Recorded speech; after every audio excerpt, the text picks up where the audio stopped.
12월 17일 목요일 황장수의 뉴스 브리핑 시작하겠습니다. 자, 국회의장이 지금 통과되지 않고 있는 경제 활성화 그리고 노동개혁, 북한 인권법, 테러 방지법 등에 대해서 손을 놓고 있습니다. 청와대와 여당은 국회의장이 직권상정을 해달라 이렇게 요구하고 있습니다. 자, 직권상정이란 무슨 말이냐? 여야가 합의가 되지 않아서 상임위원회에 하염없이 그냥 시간을 끌고 있을 때 의장이 직권으로 본회의에 회부해서 표결을 붙이는 것을 이야기합니다. 국회의 법률안은 과반수 이상의 참여와 과반수 이상의 투표가 되면 통과되게 돼 있는데요. 국회 선진화법 뭐니 하더니만 2012년 5월 30일 날 이 직권상정에 관한 법을 개정을 했습니다. 그 개정 이전에 옛날에는 여당이 밀어붙이고 싶은 법률을 야당이 상임위도 통과 안 시키고 애를 먹이면요, 그냥 여당 출신 국회의장이 직권상정을 해버렸습니다. 그러면 여당 의원들이 야당의 반대를 뚫고 과반수 이상이면 투표를 해서 통과시켰습니다. 그런데 국회 선진안이 뭐니 하더니만 어떻게 했느냐? 국회법 85조를 2012년 5월 30일 날 바꿨습니다. 천재지변이나 국가 비상사태나 여야 합의가 될 때만 국회의장이 직권상정을 한다. 이렇게 바꿨습니다. 그러다 보니까 국회의장은 이런 이야기를 합니다. 지금 선거구 획정이 안 되는 것은 이 국가 비상사태에 준하기 때문에 직권상정을 해서 빨리 통과시켜야 된다. 지금 선거구가 없는 초유의 사태를 맞이할 수 있다. 즉 12월 31일까지 선거구 획정에 관한 법이 통과 안 되면 헌재의 판결에 의해서 현재 있는 선거구는 다 무효다 되기 때문에 내년 1월 1일부터 선거구가 없어진다. 이런 이야기입니다. 그러면서 지금 서비스산업발전법이라든지 원시화법이라고 불리는 기업활력제고법, 그 다음에 이 북한 인권법, 테러 방지법, 또 노동관계 5개법, 이런 부분들이 통과 안 되고 있는 부분은 국가 비상사태에 준하지 않기 때문에 그걸 못하겠다. 이런 이야기를 합니다. 청와대와 여당은 선거구 획정만 따로 통과시켜주면 야당은 그것만 해버리고 난 다음에 나머지 법들은 안 하려고 들 것이기 때문에 선거구 획정법을 직권상정하지 말고 기존의 이 나머지 법들과 패키지로 해서 상정하는 것이 맞다. 그렇게 해달라고 요구를 하고 있는 거죠. 따로 떼지 말고 나머지 법들하고 같이 직권상정을 해달라. 이렇게 이야기하는 겁니다. 자, 그런데 직권상정이고 뭐고 간에 떠나서 간단하게 해결할 수 있는 방법이 있습니다. 문재인 대표와 이종걸 원내대표가 현재 정점이 되고 있는 법안에 대해서 이런 부분만 조금 고쳐주면 우리는 통과시키겠다고 합의하고 상임위원회에서 올려버리면 됩니다. 그런데 지금 야당의 사정이 집구석 싸움이 나가지고 언제 끝날 줄도 모르고 그 뒤부터 다 혼이 빠진 듯이 그냥 대통령을 상대로 안철수, 문재인 이 두 사람이 그냥 독재니 뭐니 욕만 해댑니다. 자, 집에 싸우고 있는 과정에 야당 중에 현재 새정년이든 탈당파든 이 지금 법안에 대해서 합의를 해주면 상대 쪽이 뭐라고 하겠습니까? 야합을 했다라고 떠들어대면서 자기들은 선명하고 이쪽은 불선명하다, 야합하다 이렇게 공격을 할까봐 야당 내부 싸움 때문에 지금 나설 생각을 안 하는 겁니다. 지금 한번 보세요. 일제히 안철수, 문재인 두 사람이 대통령을 겨냥해서 험한 말을 해대고 있습니다. 내가 더 선명하다라고 야권 지지자들한테, 호남 지지자들한테 지금 구애를 하고 있는 거예요. 자, 이런 상황에서 야당이 이 부분의 법안들에 대해서 합의해 줄 리는 만무합니다. 자, 그러면 박근혜 대통령은 지금 뭐 일주일 사이에 한 5번을 이야기했다고 하는데요. 법안 통과를. 자, 왜 이렇게 그러면 간곡하게 이야기하는 걸까요?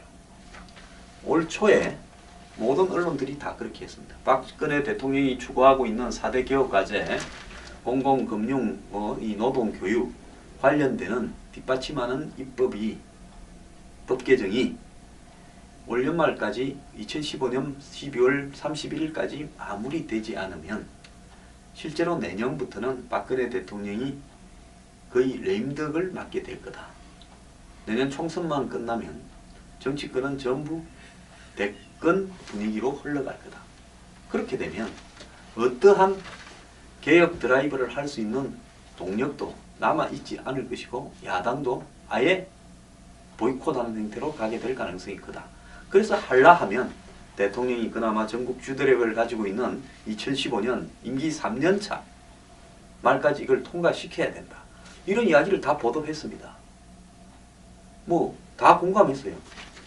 그런데 지금 이제 이번 19대 국회 본회의는 끝났고 임시국회만 남았는데 이 임시국회 기간인 지금 이걸 통과 안 시키면요. 자, 내년에 가서 내년 1월 달에 임시국회가 열려서 이런 법을 회비할 분위기가 되겠습니까? 선거구 획정하고 나면요. 의원들 다 지방에 가버릴 겁니다. 자기 선거구에 선거운동하러요.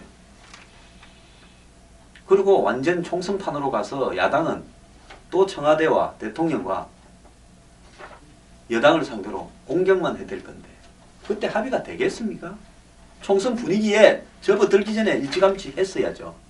그래서 12월 말까지 안 되면 내년 1월 달도 안 되고 결국은 총선 끝나면 19대 국회는 상정됐던 법안들이 자동 폐기되면서 끝나버리는 겁니다. 그래서 총선 때 그냥 이 법안들은 같이 없어져 버리는 겁니다. 그렇기 때문에 지금 저렇게 애타게 이야기를 하는 겁니다. 자, 그런데 지금 한국을 둘러싼 경제 상황은 오늘 미국이 금리를 인상했습니다만은 굉장히 안 좋아지는 상황이 나타난다. 제조업이 매출이 처음으로 줄어들고 있고 수출 수입이 동시에 줄어드는 불황형 모습을 보이고 있고 부동산이 급속히 냉각되고 있고 여기에 위기를 느낀 정부는 부동산 담보 대출을 내년부터는 소득 증명이 되고 이자하고 원금을 같이 갚아야 된다는 식으로 굉장히 억지하고 들어가고 있습니다. 즉 가계부채가 터질까봐 불안한 상황이죠.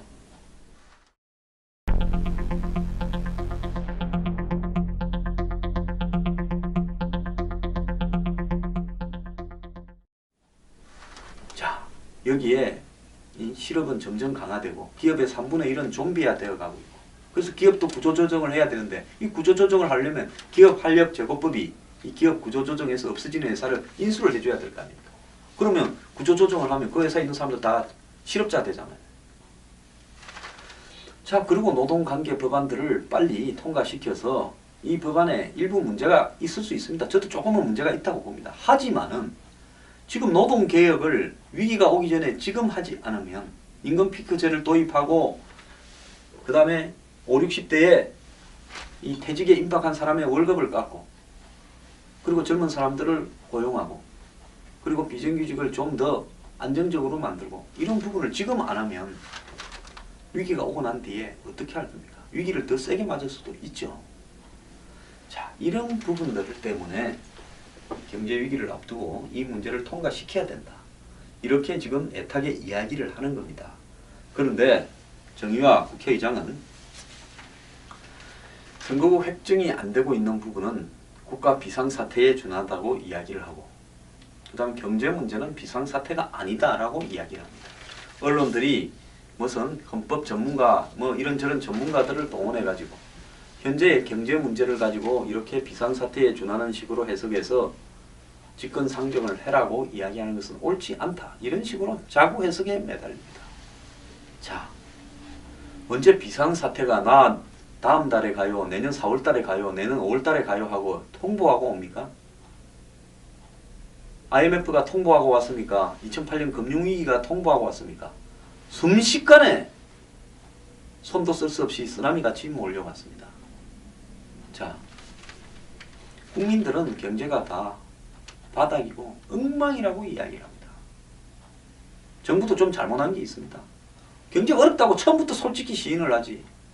뭐 경제가 좀 활력이 생긴다. 블랙 프라이데이를 거치면서 조금 좋아졌다. 소비가 늘어났다. 뭐 선방을 했다. 이래서 하니까 이제 와가지고 갑자기 경제가 위기가 왔냐 하면서 비꼬지 않습니까? 그리고 일부 언론들은 대통령이 야당 의원들을 만나고 야당 대표를 만나고 설득을 하라. 그 이야기를 합니다. 자, 대한민국에요. 미국의 오바마가 무슨 야당 의원들하고 골프를 치고 야당 의원들 호텔에서 만나고 야당 대표도 주로 자주 만나고 원내대표단도 접촉하고 이런 부분을 하는 것은 미국적인 성숙된 정치 문화에서 가능한 겁니다. 지금 야당이 집구석 싸움 났는데 대통령이 그 중에 누구만 불러서 만나고 또 대통령을 상대로 전부 모든 원인은 대통령의 신독재 때문이다. 어쩌다 하면서 공격을 해대고 있는데 야당 의원들 몇 명 데리고 골프를 치러 갔다든지 야당 의원 몇 명을 데리고 호텔에서 밥을 먹었다든지 하면 뭐라고 하겠습니까? 야당 분열 공작에 나섰다. 야당의 집구석 싸움을 기하로 대통령이 이 마당에 야당을 분열시키고 공작을 하고 있다고 하지 않겠습니까? 대통령이 김한길 대표를 2013년 9월인가 만났을 때 어쨌습니까? 추석 전날인가? 아예 적어와가지고 그냥 자기 말만 쫙 읽었지 않습니까? 수염 길러가지고요. 왜 그랬습니까? 대통령 만나갖고 그냥 판을 깨고 가야 자기가 대표에 살아남지 대통령 만나서 합의하면 당 내부에서 야합했다고 자를까봐 그런 거 아닙니까? 문재인 대표도 얼마 전에 청와대에서 봤을 때 어떻게 했습니까? 아예 기자 앞에 그냥 자기 성명 낭독하듯이 자기 이야기를 쫙 해놓고 갔지 않습니까? 그래서 그 다음 만났을 때는 아예 기자 앞에 이야기를 못하게 하자고 한 거 아닙니까? 그러니까 야당의 대표나 지도부가 대통령을 만나러 갈 때 정말 진중하게 현안을 갖다가 협의하고 서로 간에 타협을 하고 양보를 하고 하는 게 아니라 대통령이 만나는 모습을 언론 앞에 알려가지고 자기 지지층을 향해서 내가 이렇게 세게 들고 받았다. 이 이야기 하려고 그러는 거 아닙니까? 그런데 그걸 모르고요. 뭐 대통령이 야당을 만나서 뭐 접촉을 하고 설득을 하고 무슨 뭐 골프니 뭐 호텔 밥 먹는 이야기를 합니까? 그거는 그런 풍토 하에서 미국이니까 가능한 이야기들인 겁니다. 대한민국에서는요. 야당의 대표가 대통령을 만나서 합리적으로 말을 하면 당 내부에 돌아가서 단두대에 목을 올려야 됩니다. 지금 그러잖아도 집구석에 싸움이 나가 두 패로 갈라져 가고 있는데 여기에 서로가 박근혜 대통령은 독재자의 딸이고 신독재를 하고 있다고 몰아붙여서 국사교과서를 국정하고 인권을 탄압하고 민주주의를 훼손하고 있다고 몰아붙여야 자기가 더 야당에서 원조, 즉 해장국집이 두 개 열었을 때 하나 원조 해장국 하면 하나는 신원조 해장국, 뭐 진짜 원조 해장국 이렇게 경쟁하듯이 지금 둘이 그러고 앉았는데 뭔 놈의 설득이 될 거라고 봅니다. 자, 그리고 정의화 의장요. 단지 법에 국회법 85조에 적혀져 있는 자구 때문에 그런다고 보지 않습니다. 이분은요. 박 대통령하고 내내 불편한 사이였지 않습니까? 한두 건이었습니까? 내가 국회의장에 뽑힐 때도 원치 않았던 사람이다 라고 보고 있죠. 대통령을. 그러면서 그 이후에 시간이 날 때마다 야당을 존중하고 여권 내에 소수를 존중한다면서 뺏다가게 하시지 않습니까? 지난 국회법 개정안 파문 때도 한번 보세요. 끝까지 자구 하나를 고쳐가지고 그냥 적당히 넘어가려고 노력을 하셨잖아요. 자구 고치가 될 문제가 아니었죠. 행정부의 권한과 대통령의 권한을 약화시키기 위해서 의도적으로 국회법 통과시켰는데 그게 자구 수정 하나로 해결될 문제입니까? 그렇기 때문에 이런 게 쌓여서 이렇게 하는 거지. 제가 봤을 때 이분이 정말 의회민주주의자라서 이렇게 한다. 저는 개인적으로는 그렇게 생각하지 않습니다. 그런데 요즘 뭐 야권 매체들을 보면 좌파 매체들 정의화 의장 잘한다고 칭찬 엄청 하죠. 자기들한테 이용할 만큼 필요하니까 자기들 뜻대로 돌아가니까 그렇게 이야기하는 겁니다. 자, 여기에 대해서 이제 여당 일각에서는 긴급 재정령을 발동해야 되는 게 아니냐라고 이야기도 나옵니다.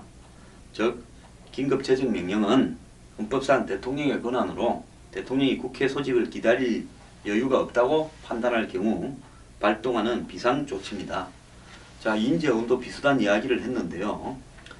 자, 이 부분은 뭐 실제로 가능하다기보다는 이렇게까지 안 하고 있으면 뭔가 비상한 방법이 도입돼야 되는 게 아니냐라는 의미에서 이야기가 나오는 걸로 지금 보고 있습니다. 자, 국민들은요. 저는 제가 생각하기에는 국민들 상당히 다수가 선거구 획정이 안 돼가지고 그냥 국회의원 선거구가 없어진 상태를 한 달이라도 좀 지켜봤으면 합니다. 국회의원이 없어진다고 국민들이 불편할 리가 있겠습니까? 자, 법안 통과요. 야당은 해줄 생각이 없다면 문재인 대표가 그리고 탈당한 안철수 의원이 기자회견을 했어요. 거기에 서비스 산업법을 비롯한 또 노동관계법 등은 또 테러방지법 등은 우리가 협조할 의사가 없다고 국민 앞에 선언을 하기 바랍니다. 그러면 청와대나 여권은 야당하고 합의를 해서는 안 되는 거구나. 그러면 긴급재정명령을 발동하든 안 그러면 포기를 하든 그러면서 국민들이 이 문제를 어떻게 여길지 그리고 경제위기가 왔을 때 그 책임을 누가 질지 이런 걸 명확하게 할 수 있을 거 아닙니까? 자꾸 이렇게 어설프게 시간 끌지 말라는 겁니다. 그리고요, 정의화 의장요. 법안 통과 안 시키려면 선거구 획정 관련 법도 절대 직권 상정하지 마세요. 당신만 이 부분을 긴급 비상사태라고 생각을 하지 국민들은 아무도 그렇게 생각하지 않습니다. 법도 통과 안 시키고 월급은 꼬박꼬박 받아가는 의원들이 만약에 지역구를 잃는 것은 지역구가 없어지는 것은 비상사태가 아니라 축하할 일이라고 생각을 합니다.